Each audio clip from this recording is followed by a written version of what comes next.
The desert stretched wide and soundless, an endless field of sun-scorched sand and rusted stones.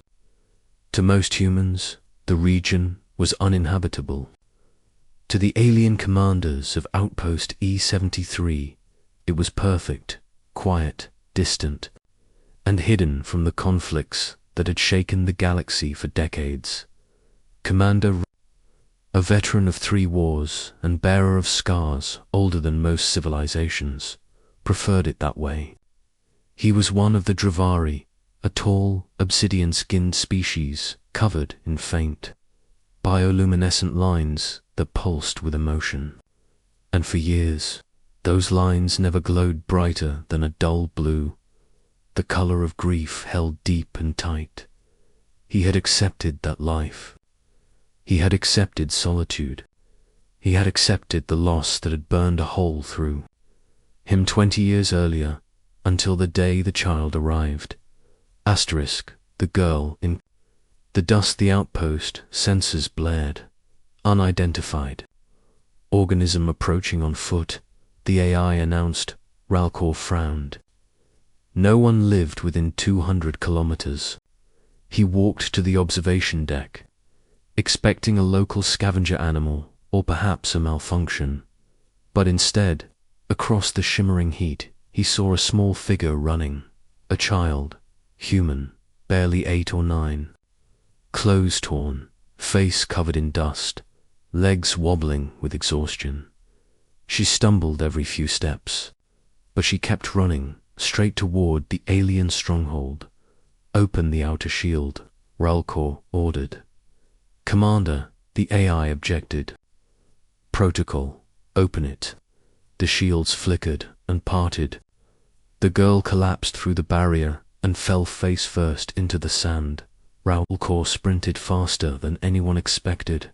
Someone of his huge frame could move. He knelt and gently turned her over. Her lips trembled. Her voice came out weak, trembling, desperate. Please, please don't send me back. Her tiny hands clung to his armor like she was terrified he would vanish. Child, he said softly, you're safe. Tell me your name. She swallowed hard. Leela. And why have you come so far, Leela? Her eyes filled instantly with tears. Because they want to take me away. They said I don't belong. They said humans never belonged near Dravari lands. Ralcor stiffened.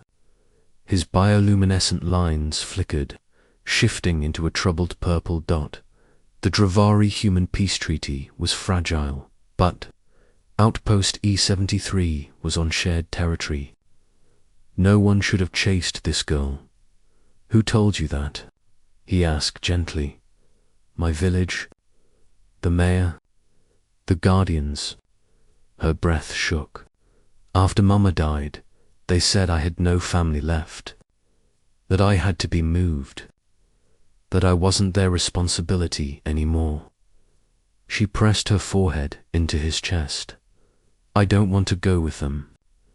I want to stay here, please. Let me stay. She wasn't asking calmly. She was begging. A memory that hurt too. Brother Hawkor carried Lila inside. Medics gave her water and a nutrient patch. Slowly, the trembling in her limbs eased. She kept glancing at him as if afraid he would vanish. If she blinked too long, the outpost officers watched curiously. A human child, here, seeking refuge among Dravari soldiers. Unheard of, but Ralcor's expression was unreadable. Only the faintest glow of pale green, confusion mixed with something deeper, shimmered along his neck. He needed answers. Run a DNA scan. He instructed the medical AI. Leela sat on the table, legs dangling. She held her small hands tight together, staring at him. You won't send me away, right? She whispered. Ralcor didn't answer immediately, because something in her voice, something in her eyes, something in the shape of her face, It tore open an old wound. 20 years ago, he had fallen in love with a human woman, Dr. Alina Ward, a xenobiologist assigned to the Dravari core world. Against every cultural expectation, they bonded.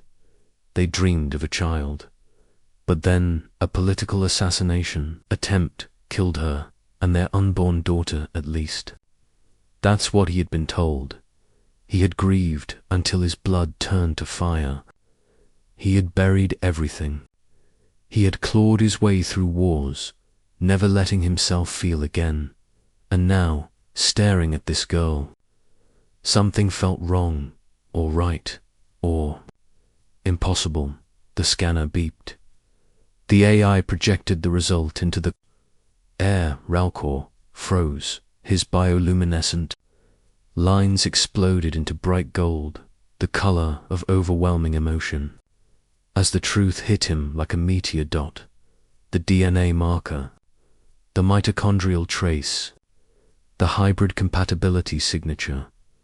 It was her, his daughter, the daughter he had been told died before birth, the daughter he had mourned every day for 2 decades, the daughter someone had stolen, hidden, discarded into a human village. Lila wasn't just a girl seeking shelter. She was the child he had believed was gone forever. Raoul Kor set a hand over his face, and the giant, battle-scarred Dravari commander broke down. His shoulders trembled, tears glowing silver. The Dravari color of unbearable grief turned into hope, streamed down his face. Commander, the officers whispered, but he couldn't speak. He walked to Leela, knelt so their eyes were level, and placed a shaking hand on her cheek. Leela, child, his voice cracked. You are not alone. You have never been alone. She blinked, confused. You're safe here, he whispered. And no one, no human or Dravari, will ever take you away again. Asterisk, the truth, Kor summoned the Outpost records and cross-checked everything. What he discovered filled him with rage. So deep his bioluminescence turned red at the edges. Alina Ward had not died in childbirth. She had been assassinated by extremists who hated human-Dravari relations. The child, Lila, had been secretly taken to prevent hybrid dilution of either species. A human family adopted her. They died years later, and the village leaders didn't want a hybrid liability, so they planned to send her to a remote orphanage. Leela had overheard them. She ran into the desert with nothing but a flask of water, ran toward the only place she felt safe, the outpost, toward him, the man she never knew she was running to. Asterisk, can I really stay here? Hours later, Leela wandered into the command chamber. Clutching a blanket one of the Dravari medics gave her, Ralcor stared at her, really stared, almost afraid she would vanish if he blinked. Are you mad I came? She asked in a tiny voice. Mad? Ralcor shook his head. No, I am. Grateful. She didn't understand, but she stepped closer. Can I really stay here? She whispered. With you? Ralcor inhaled sharply. His voice dropped into a vow spoken in ancient Dravari, a vow only parents made, by the light in my veins, by the stars in our blood. You are mine to protect. She didn't understand the words, but she understood the tone, and she hugged him, hard. For the first time in 20 years, Ralcor hugged someone back with all the strength of a father who had lost everything and finally found his heart again. Asterisk, a father reborn, the Dravari. Council contacted him hours later. Commander, you must return with the child. Her existence has political implications. Ralcor's answer was absolute. She is my daughter. She stays with me. Anyone who attempts to take her will answer to the full might of my rank and my wrath." The council fell silent. For the first time in Dravari history, a hybrid child would be raised openly by a military commander. It would change politics. It would shake cultural norms. It might even end the last barriers between humans and Dravari. But none of that mattered to Rolkor. He looked down at Lila, curled up asleep against his chest. Trusting him completely, he brushed a strand of hair from her face and whispered, "I lost you once. I will not lose you again." His bioluminescent lines glowed bright gold, the color of renewal, family, and fierce devotion.